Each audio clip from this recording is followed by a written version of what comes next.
I'm your host, Kareem Irfan, for this new talk show, which we are pleased to be launching on Muslim Network TV, a newly established television network aimed at Muslim and other audiences, aiming to educate and empower the Muslim American community and represent it to broader society. Muslim Network TV broadcasts to the US, Canada, and Mexico. Our show, Understanding Today, will be live streaming on social media and YouTube. You can watch us via Galaxy 19 satellite, Amazon Fire TV, Roku TV, and soon on Apple TV. Friends, my intention is to cover interesting, cutting edge topics of current relevance.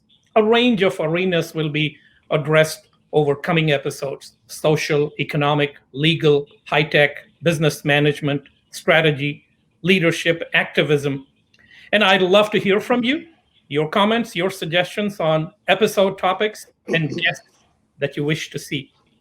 For our launching episode, we have focused on a topic which is of current and direct relevance. The Black Lives Movement has showcased America's racial divide like never before.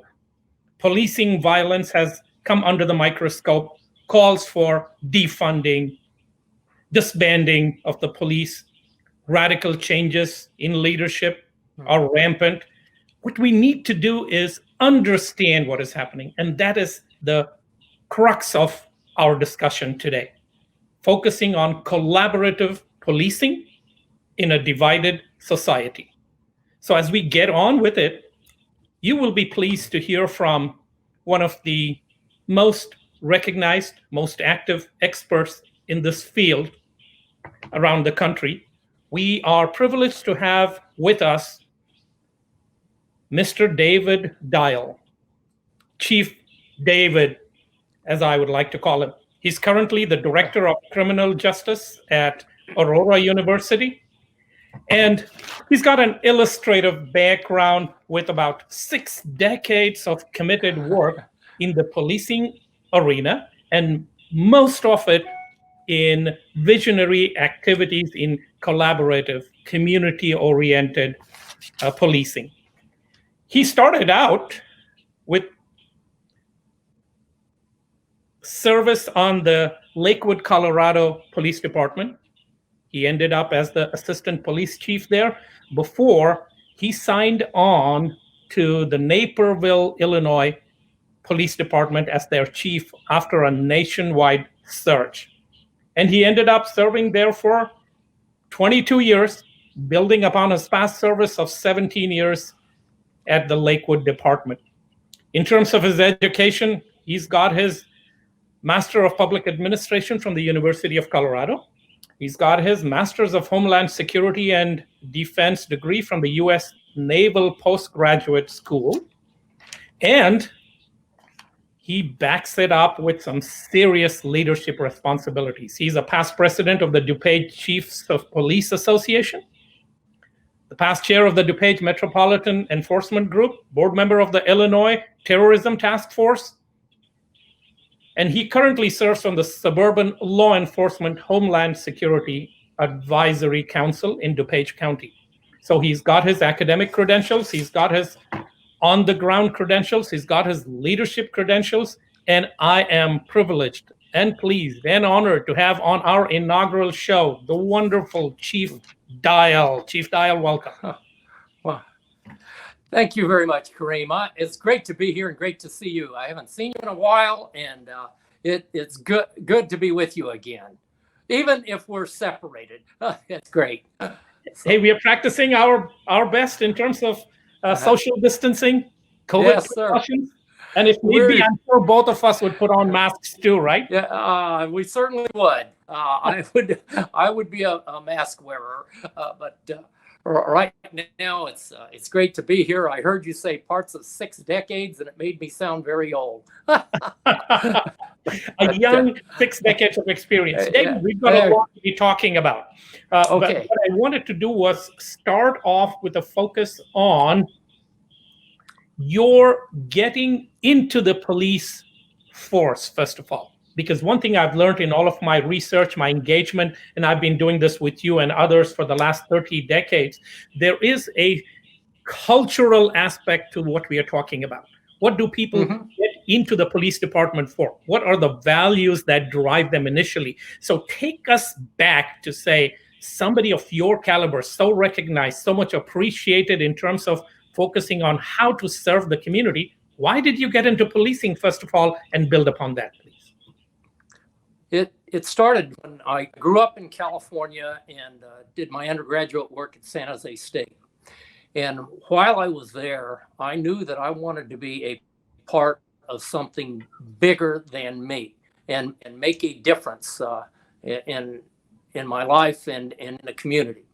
And I became interested in law enforcement. And during my senior year of college at San Jose State, I became a police officer.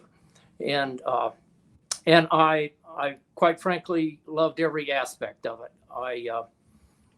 I had a great time. Shortly within my first year as a police officer, I had to take a military leave of absence. I was an Army ROTC in college, was commissioned as a second lieutenant in the Military Intelligence Corps, and spent 1 year in military intelligence schools and Vietnamese Language Institute, and then 1 year as a military intelligence officer in Vietnam. I came right back to work after getting out of the Army, after my military service, got married and went back to work. And then in '73, moved to the Lakewood, Colorado Police Department. And then I was back to school again to get my first graduate degree, a Master of Public Administration from the University of Colorado. And it was there that I rose through the ranks from police agent, sergeant, lieutenant, captain, and ultimately the assistant police chief in Lakewood. And I could feel as I continued to mature as a police officer, my reasons for being there changed. I started off as a beat patrolman, and from there to a sergeant, a supervisor, supervising men and women in the field, and then as a lieutenant in a watch commander role where you're responsible for an entire patrol division, much of it in the midnight hours. So I was the highest ranking person on the department. My wife remarked that for our first 10 years of our marriage, much of it was spent with me working evenings and midnights. And then later on as a captain, broader responsibility and looking more at the entire community and how we could best serve the law enforcement needs of an entire community instead of being focused on a beat and a small portion. And then as the police chief, certainly getting involved in the community and looking at the needs of the entire community and getting the police involved in a community policing culture. Tried to bring that into Naperville when I came. And David, I'm going to interrupt a little bit with your permission. Mm-hmm. One of the common themes that does pop up in the topics that we are addressing under collaborative policing and the sensitivity with which the police are expected to deal with their constituents. So I want to take you back again. So bear with me. We will come back to the present, but that's okay. I am fascinated with this aspect. You've heard me talk about this over the last 2-3 decades about ideally law enforcement being a partnership between the officials who undertake the law enforcement and the constituents that they are serving. And you have, in your introduction, talked about serving the community already 2-3 times. So help me understand, when you started out as a patrolman, if you're able to think back to some of that time and the first few years of your service on the Lakewood Police Department back in Colorado, what was the understanding? So a patrolman comes in, the police were there to do what? Serve the community, protect them, or enforce the laws? Help me understand, but I'm trying to try to put yourself into that frame of mind, and that will bring you into the future. Sure. I mean, much of what police were involved in at that point in time was the enforcement of the law. But I learned early on that I could not enforce the law by myself. If I wanted to interview somebody about a crime, they had to trust me. And if we did not develop that trust with the members we served, then they wouldn't cooperate with the police and we couldn't enforce the law. When you're investigating a crime, you've got to have that community trust. And so I actually learned that early on. And then when I was an assistant police chief, I went to the FBI National Academy. And this would have been in the 80s. And for the very first time, I heard the words community-oriented policing and developing these partnerships. And I said, this is really, in some ways, I thought to myself, the term community-oriented policing, if you're not policing your community, what are you doing? It's like saying an instructor is a student-oriented instructor. Well, of course you're a student-oriented instructor. You're a teacher. And if you're not policing your community, you're not community-oriented, then what are you doing out there? But David, hang on there. I came back. David, my apologies again if I interrupt. You're hitting up on a very key point, and I have a feeling you'll agree with me.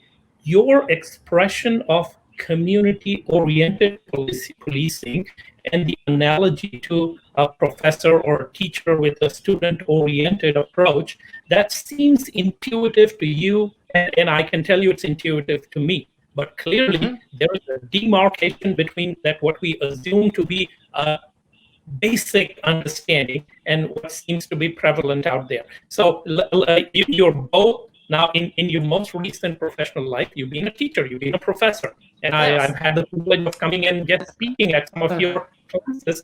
But there, let's talk a little bit about that. So when you speak about student-oriented teaching, the focus is not on what you want to teach.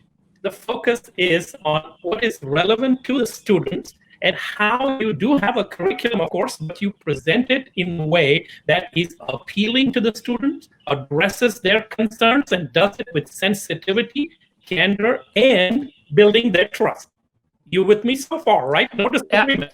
Absolutely. Okay. Absolutely. So and the same thing goes with police. There you go. There you go. Yeah. Why? Now let's start building upon what you said as your introductory aspects. So there was clearly something different about your approach to policing when you joined, where you were receptive immediately to say, hey, I've got to do these things. I have to build the trust with the people that I am helping enforce the laws with. And I have to have my understanding about who I am serving, right? And my demeanor has to be tailored to that. So tell me a little bit about that and then bring it forward. So difficult with the majority of, or am I misreading the situation? Sure. Some of that, Kareem, goes all the way back to my childhood and my upbringing with my parents teaching me to trust and to respect others and treat them with respect and dignity. So I tried to do that with other people. And it held over into my adult life, and it's I think absolutely critical. Now, police get involved in situations where, of course, they're going to meet people who are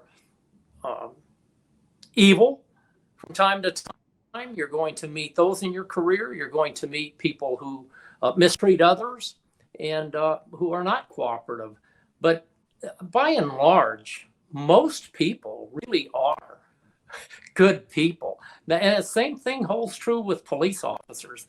The optics aside, from what I've seen recently, most of the police officers I have met in my career have been some of the most courageous and considerate people that I've met in any profession. And they really want to do a good job. Now, I've met bad cops in my career, but I've met a lot of good ones too. And nobody likes a bad cop or dislikes a bad cop more than another cop. When we see something that you've seen on television with some of the videos of police officers engaged in brutal tactics that are simply unprofessional and criminal in nature, they need to get out of the profession, and that's the best way to handle them, but hold them accountable. But much of my own background came from my upbringing and the way I treat people, and then when I became a police chief, I found, quite frankly, a very receptive community to work with the police. When I first met you, our very first meeting, I can recall Tom Kinnear, the head of the Chicago office of the FBI, brought us together, if you recall. And I mean, I thought, Mr. Irfan is a very open person, and I think one of the first things I did was invite you to the Citizen Police Academy. Sure.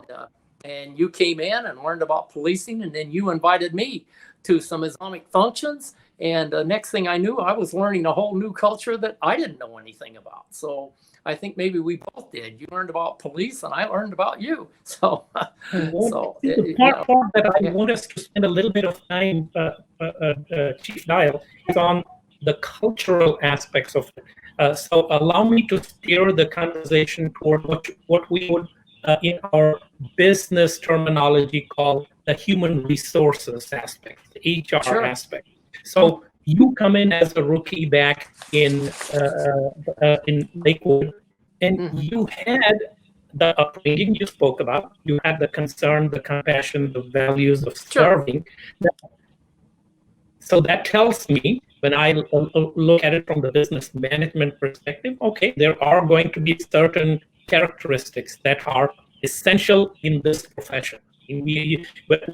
When we hire, say, somebody to be a financial analyst, yes, there is a technical skill set, but we would say, in addition, you need to have something beyond that suits you to that particular role. So tell me if there is some validity to, should there be a threshold of characteristics that should somehow be emphasized when we are seeking people to get into the law enforcement role? Should it be made clear, if Kareem Irfan is applying to be a rookie police officer, I should know, hey, I'm going into a profession where I'm expected to be, quote unquote, in the service of the community. I'm expected to develop trust. I'm expected to have caring compassion that is expressed and understood.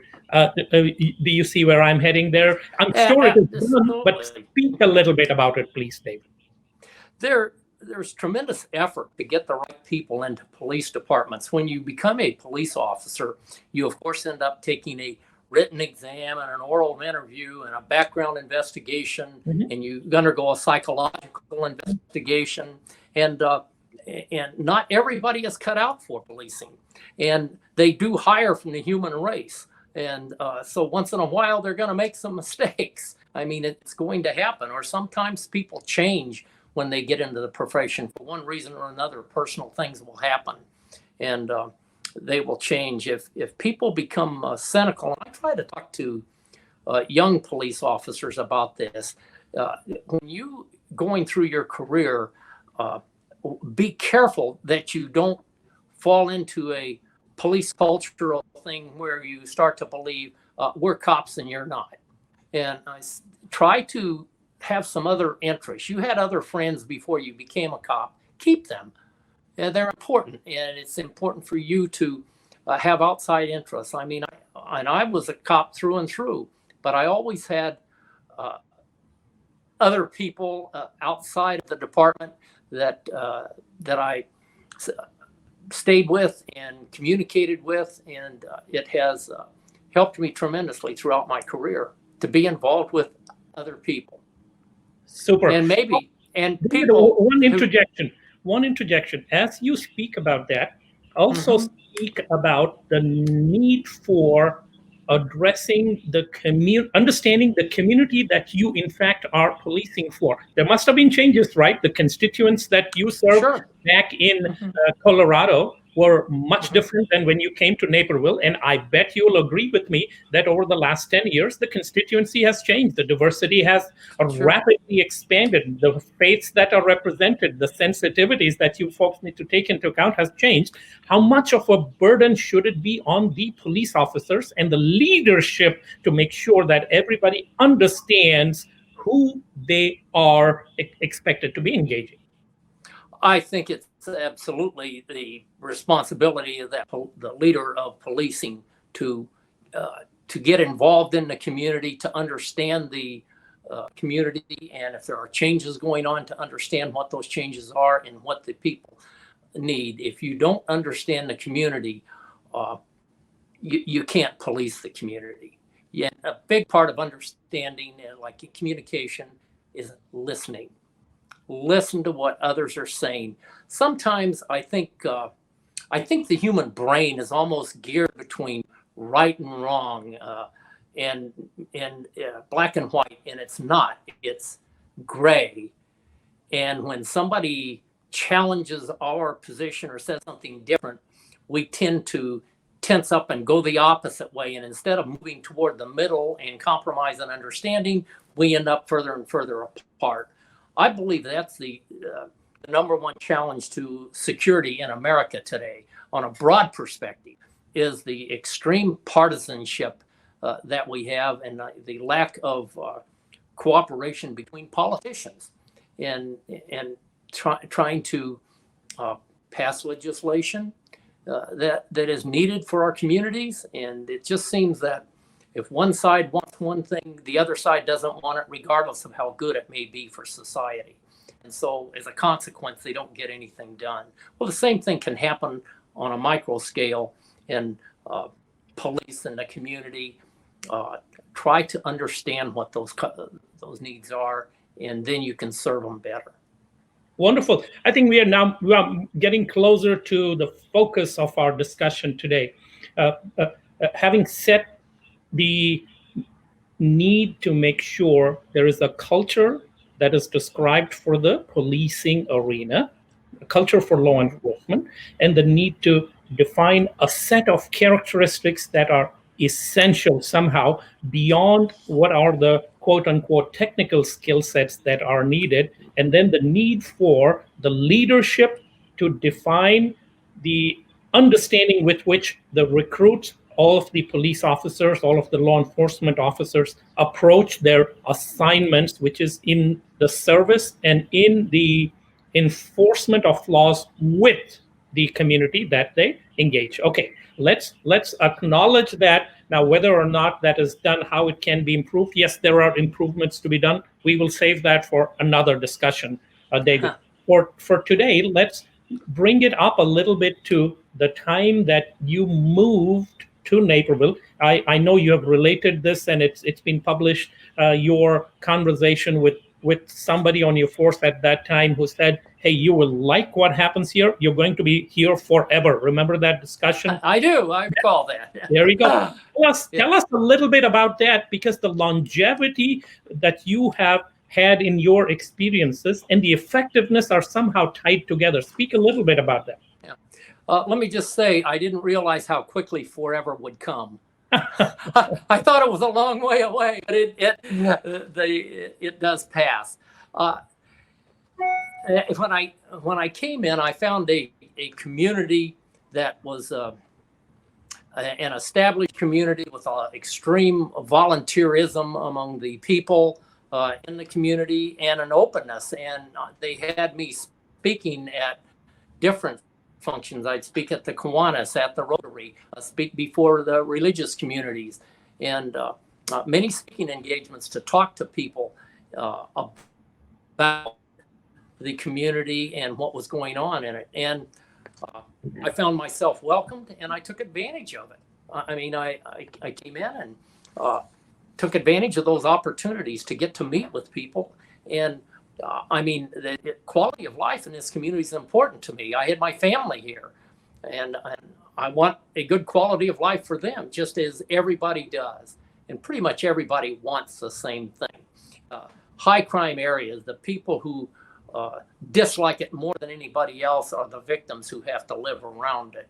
I mean, none of us like to see an area where children are killed or anything else, or any other types of murders, but the people who dislike it the most are the ones who have to live there in fear constantly. So that's what you got to listen to and try to connect with. Hey, speak about that last sentence you said, because that was one of the points I had written down for our discussions, Chief Dial, and that is when you said when you have areas where things are bad, high crime, murders, and the like, the people living Mhm. there are perhaps the most affected and most concerned. Talk about No, that, because we tend to forget about that. And I'll tell you why. We live in Naperville. Yes, it's a wonderful community, mhm. and I've seen similar communities around. And we just say, "Oh, that's that particular area. Yes, the crime is growing there. That's rough, man. That's Uh, difficult. Let's watch out." yeah, We yeah. rarely do we focus on those people who are living there. So speak about that from your experience. That is absolutely where the focus needs to be, is on the people who live in those communities and have the needs. There's a symbiotic relationship between the police and the community. The police need the community, and the community need the police. And the police cannot do it all. I want you to think of an analogy here of your health and your doctor.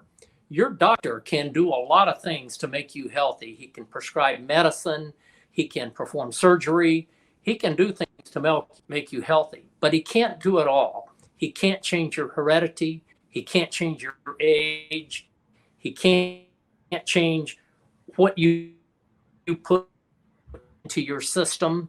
And if you put drugs that are harmful into your system, he can't do that. You have to not do that. Well, the same is true with the police department. They can do a lot to control crime and improve the quality of life, but they cannot do it all without the community support. And that's where the partnership and the cooperation, collaboration comes in. If they have that, you will have a safe community with a quality of life. However, if you don't have that cooperation and it's built off of trust, if you show me a community that does not trust the police, I will show you a community with high crime. And You, it's all across America. If you don't so have the trust and the cooperation, you got the crime. you got me right on to the next segue there, the element of trust. Let's talk about that. And before we jump off my previous question, David, let's say there is a community. We are speaking about when you came in. The Aurora area was changing at that point in time. It Mhm. evolved. There were some developments with respect to rampant crime and shoplifting and burglaries and then drug abuse. All of that. What did you in fact advise your patrolmen and officers who are assigned to that area in terms of understanding the needs and concerns and sensitivities of people in that area, and then talk about how that helped build trust? Quite simply, if when you're working those areas, you have to get out of your car once in a while and talk to people, not in an enforcement mode. Don't every time. A lot of times, people don't have contacts with police officers unless something's wrong. They're either being stopped, they have called a police officer, somebody is hurt, they need something. No one ever calls the police to say, "I'm having a really great day today, officer, and I just wanted you to know it." There's always something wrong. Well, and you can get into a shell inside a police car.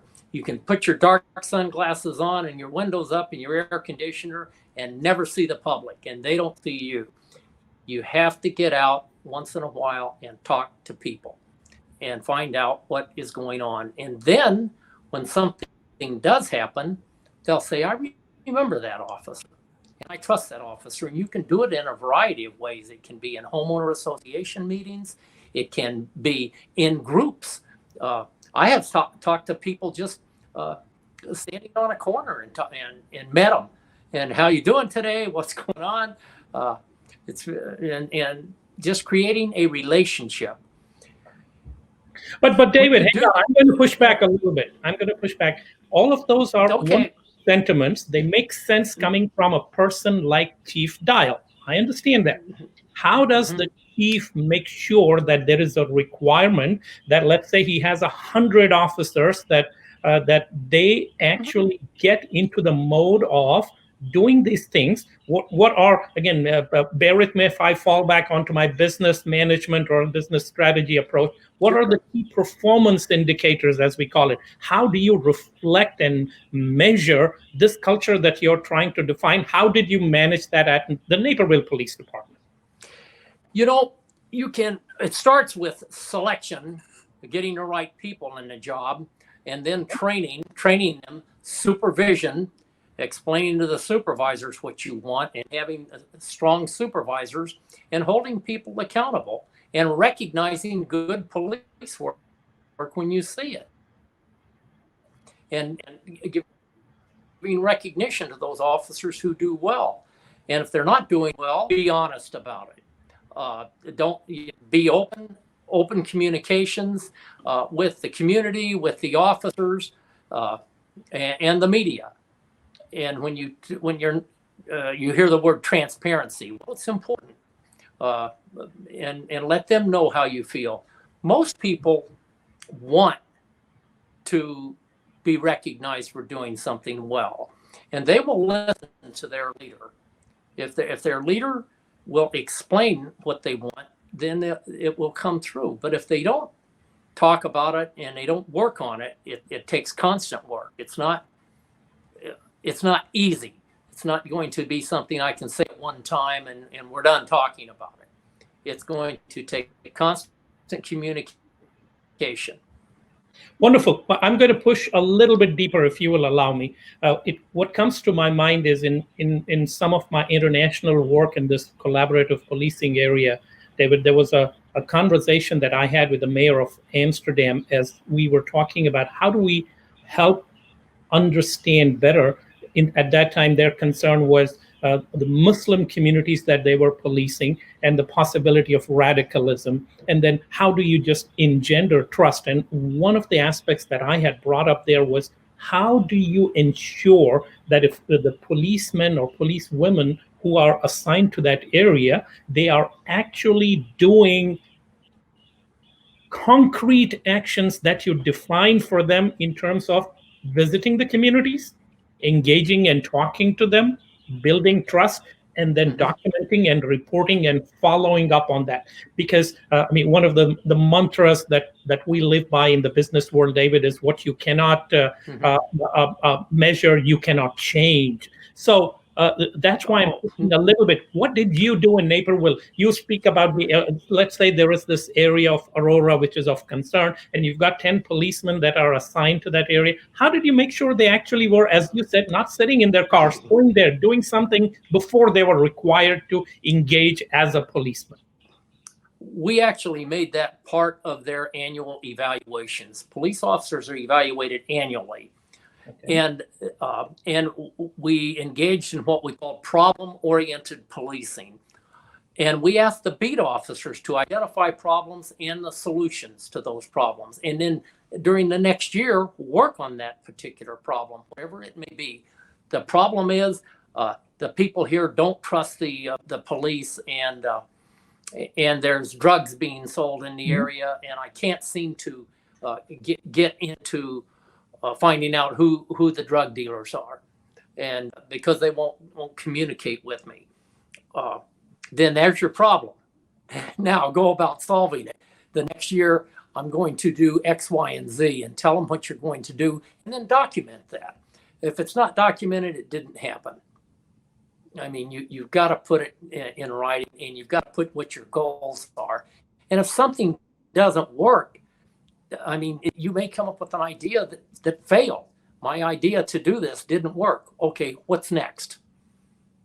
Sure. You're not going to do the same thing twice. One last point in that regard. One last point. So would it make sense, and perhaps this has been done, but I wanted to just tease that out a little bit. If I'm a person working with you as a police officer or somebody with a higher degree of authority, that I am expected, in addition to the problem-oriented policing that you spoke about, in addition, I'm expected to present to you what I have been doing to actually build trust, actually connect with people in the community. What have I done on a weekly basis or on a monthly basis? I'm not talking about the core policing aspects. That's not an issue. We know that is not an issue in general across the country too. It's a matter of the relationships part of it, the engendering the trust, the communications and transparency part of it. So should there be something that is defined and measured there, David? Yes, there is. And let me talk about this for just a minute. The building the trust, you have a leader or a chief of police or somebody. It goes beyond that. It's got to get down to that line level officer. I can go and I can give the best speech possible to, well, I could maybe a pretty good speech to a community group, and a cop can go out and spoil that relationship that I've tried to create in 10 seconds. And so they have to get involved in it. When the 9/11 attacks occurred, they were shocking to everybody. And I didn't quite know exactly the best way to start to police it. But I did talk with leaders in the department, and we said, well, if we have Islamic radicals, we're going to have two groups that are going to need to see police. And that was the synagogues and the mosque. At that time, we had one mosque. Let's go by and show them a police station in both areas. And at that time, I did not personally know a single Muslim leader in the community, and didn't until I met you. Yeah, and it not because I didn't want to. It's just that it flew under my radar. You know, I didn't see anything going on, and then I met you, and I said, wow, we got a whole bunch of people here, and I better learn about this. And then you know, it just worked out very well for us. And then I think I know that your members started to see, when you opened a second mosque, you started to see police cars and developing a relationship. Not because you called them, because they drove through to check to be sure that everything's okay. And when you had a series of burglaries inside of a mosque and contacted me, and the question was, what can we do? I knew what the detectives were going to say. I did not know how the Muslim community would react. But so I brought a couple of detectives up, and I said, here's the problem. They're having these burglaries. There's no evidence of entry. They know money is being taken. What do you guys suggest?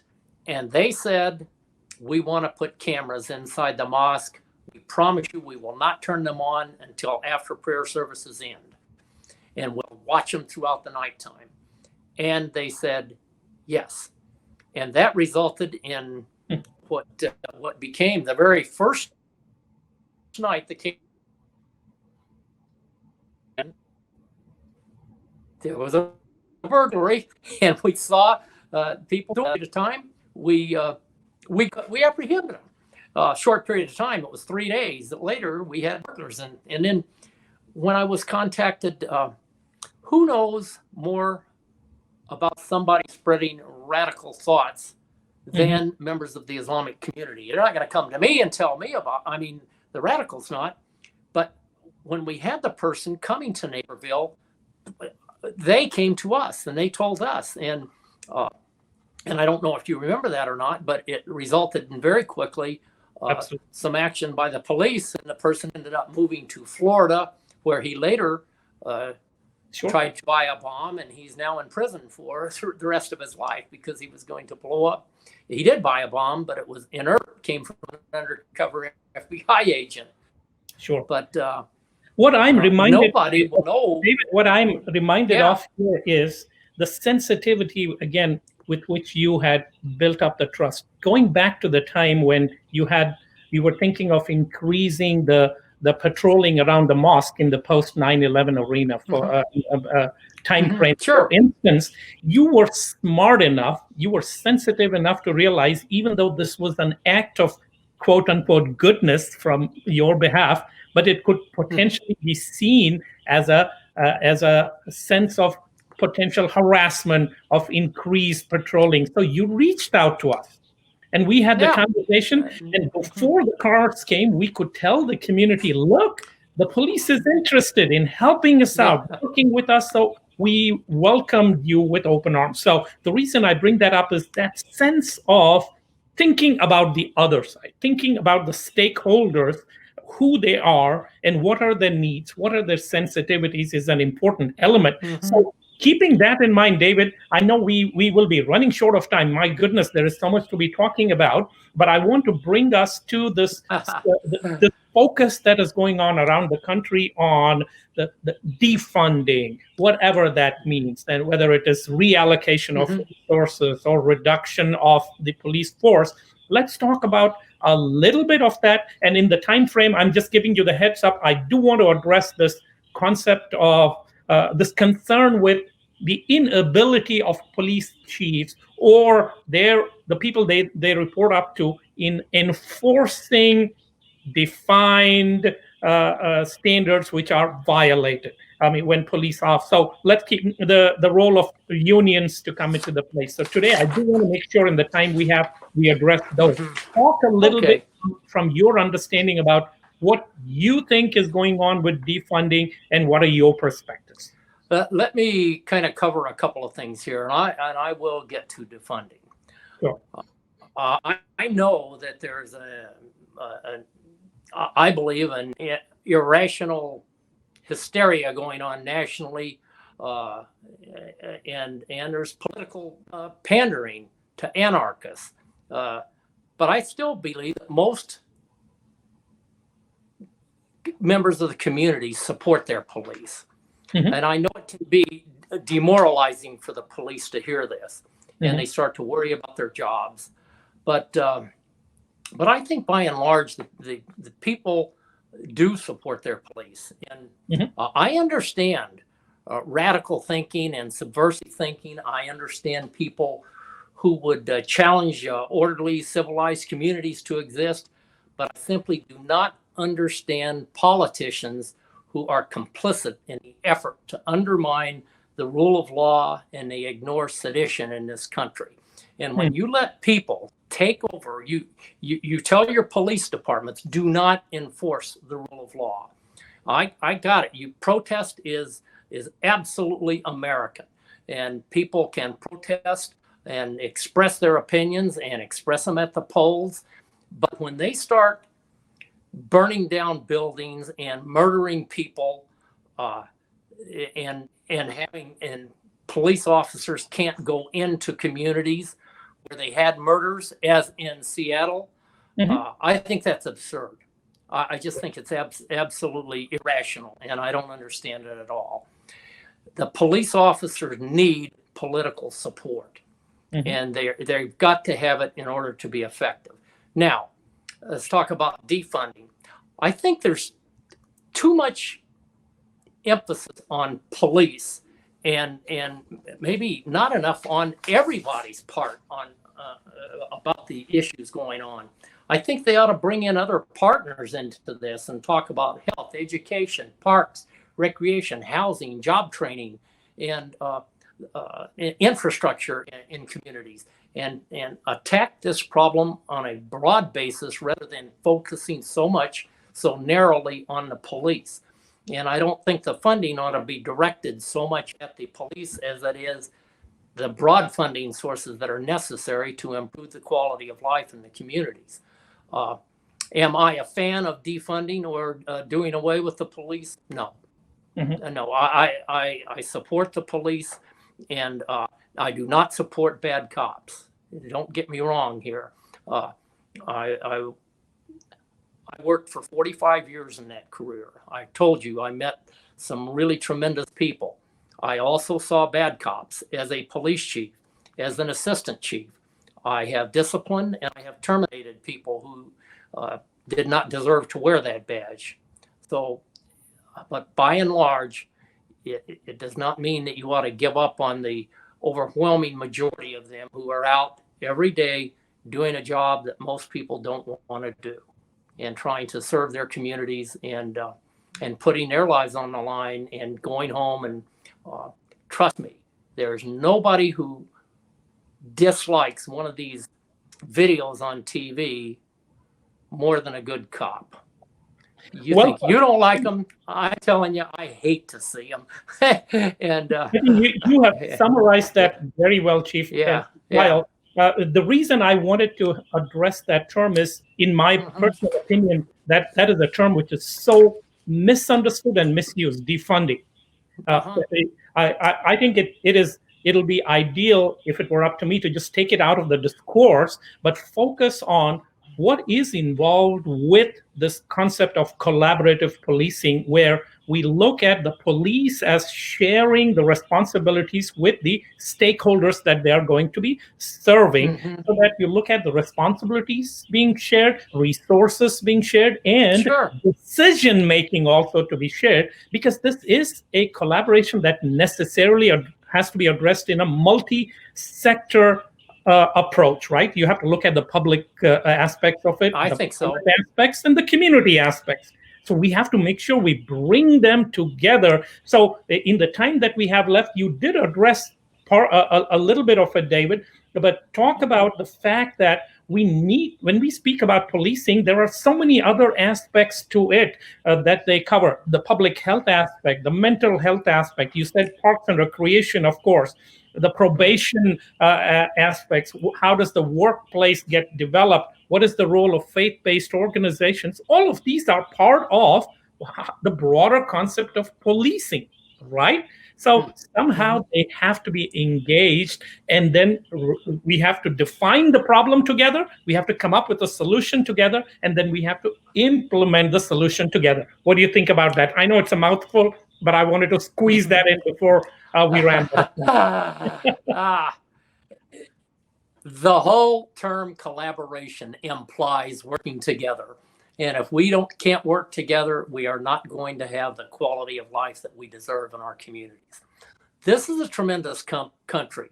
It's got a lot of really bright people in all kinds of positions. And all they need to do is to get together and resolve some of these issues. Immigration is one that just absolutely, and I bring that up because I think it's a great example. Both sides of the aisle will suggest that that immigration needs to be reformed. The second president, George Bush, wanted to reform it, and then he got tied up as the war president. Obama wanted to reform it, and he didn't get it done. And so now we have, actually the Senate got together and they did pass a bill. They passed the Senate bill. I believe it was 213. I'm not sure of the exact number, but they had called the Gang of Eight. 4 Democrats, 4 Republicans worked together. They passed a bill that enabled a path to citizenship, greater border security, and it didn't get past the House. And so we got nothing done because somebody wouldn't work out the disagreements in it. I think if you talk to almost any of them, they'll all say, yes, we need border reform or we need immigration reform. Well, sit down and do it. You guys are bright. Let's make this thing happen. And I think it hurts our country because we've just gone on now. We're going into decade after decade. Last immigration reform bill came from Ronald Reagan. That was a long time ago. Sure. One last thing, David. We still have just about 5 minutes or so left. Let's talk about the enforcement of established guidelines and principles. So let's say there is a set, we don't have to say, let's say there are defined performance expectations with respect to behavior toward those being policed, brutality, what is appropriate force, all of that. Let's leave the ambiguous parts of it aside, but assuming that those have been violated, there are concerns that are legitimately expressed, I believe, to some degree, about the lack of long-term enforceability because there are too many protections on the side of those who are violating those guidelines. What do you have to say and help us understand in that regard? Police officers do have a lot of job stability. They've got a police officer bill of rights in every state in America. It has been strengthened over the years. There was a point when you had a break between administrative interviews and criminal interviews. And the administrative issues were for violations of department policy, which you could be terminated on. A criminal interview is one in which you could be arrested. You don't necessarily have to commit a crime to be terminated. I mean, if you violate a department policy, that's not a criminal act. Can you be terminated? If it's a serious policy, the answer is yes, and it's administrative in nature. But now what's happened is the laws have changed, and they have the possibility of engaging in behavior where you need to talk to somebody, and you can't do it because they have a certain amount of time before they have to be interviewed by a supervisor or an internal affairs officer of some sort. So it can delay internal affairs investigations. And it's one of those laws I heard once in a cop show, and a cop say, "I hate that law." Well, some of these laws I don't think are the best for maintaining integrity in a police department. I think they can drag out the process. And when I see some situations where in some departments they go on for months or even years, I just say, why? There's no need for that. There is no need for a police involved shooting is a serious thing, and it should be investigated quickly from an administrative standpoint. If there's something wrong with it, if the force is wrong, it should be presented to the prosecuting attorney, and a decision should be made on prosecuting the officer. And that should not have a specific bearing on the administrative part. Just because a prosecutor says that, well, there's not enough cause here, or we don't think we can, that does not mean that he did not violate a use of force policy, which you can still take administrative discipline on, up to and including termination. And you don't have to let them have 10 complaints built up for excessive force before you do something, or before he kills somebody. Fascinating. That's my thoughts. That's well put. David, there is so much that we could continue to talk about, but at least today, I would like to make sure that you and I depart from this episode with a shared understanding. So allow me to summarize, and then I'll let you put in your closing statement. I think we are agreeing that under current circumstances, a serious assessment of the situation is warranted, that we have to be prepared to identify changes that are needed and to work together from this perspective of collaborative policing, with the understanding that we have to have the concerns of the stakeholders, the diversity of stakeholders engaged, and then that there is a common drive toward sharing of responsibilities, resources, and decision-making of the entirety of stakeholders, including the police, and that we have to focus on some key characteristics which are particularly desirable in the police force, the engendering of trust with the communities that we are expected to be serving, while keeping a focus on the difficulties of the job and recognizing and appreciating the vast majority of the police who are so committed and dedicated, and also being focused on weeding out those who tend to poison the well, just the small minority of those who are not doing their job, who have got incorrect intentions and all of that. But the bottom line being, changes are warranted in view of what we are seeing around the country, and we just need to have sane and mature voices and leadership coming in to define the right culture and the right element of serving the community and protecting the security of our society, but doing so in a collaborative manner. Your turn, my friend, in closing this out. You wrapped it up pretty well. I would add the word holistic change, not just focusing on law enforcement, education, health, the infrastructure, welfare in the community, and family issues. I mean, a lot of things happen that start at home. and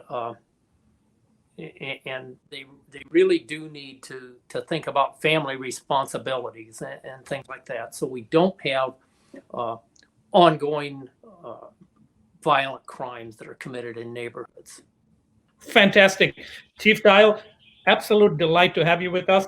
And I could not have asked for a more mature, more sensitive, more informed, and more understanding guest to launch our Understanding Today show. Wow. I'm sure we will have to continue our discussion at another upcoming episode. Thank you much for being here. And for all of our viewers, we hope that you will enjoy this inaugural episode.